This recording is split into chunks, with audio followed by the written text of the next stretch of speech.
আসসালামু আলাইকুম ভাইয়ান্ডি। আমি এমন একটা জায়গার মাঝে আছি, বাংলাদেশ।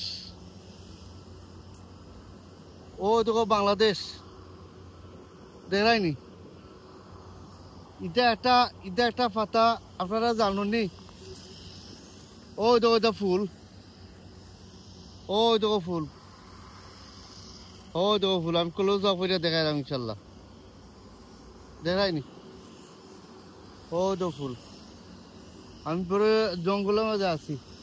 মানে আপনারা কন্টিনিউ সাবস্ক্রাইব করবা, লাইক করবা, শেয়ার করবা। আর স্পেশালি প্রত্যেকটা জায়গাত ঈদের সব জঙ্গল আছে, জঙ্গল। তা আমি দেখাইলাম, আমি আটটা দেখাইলাম, ভালো লাগবো।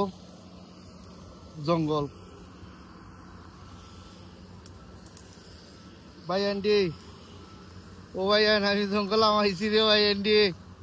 আপনারা কন্টিনিউ সাবস্ক্রাইব করবা, লাইক করবা, শেয়ার করবা রে ভাই। ও আমি একটু ঘুরে গিয়ে দেখাইলাম। আমি বর্তমানে যে জঙ্গল আছি।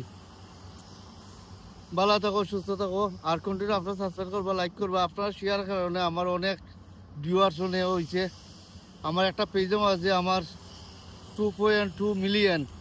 আর একটা ভিডিও 2.2 মিলিয়ন আমার ওয়ান পেজ। আর সেকেন্ড পেজও তো আপনারা আসুন আমার লোকে, ইনশাল্লাহ। ভালো থাকো, সুস্থ থাকো। আল্লাহ হাফিজ, বাই বাই।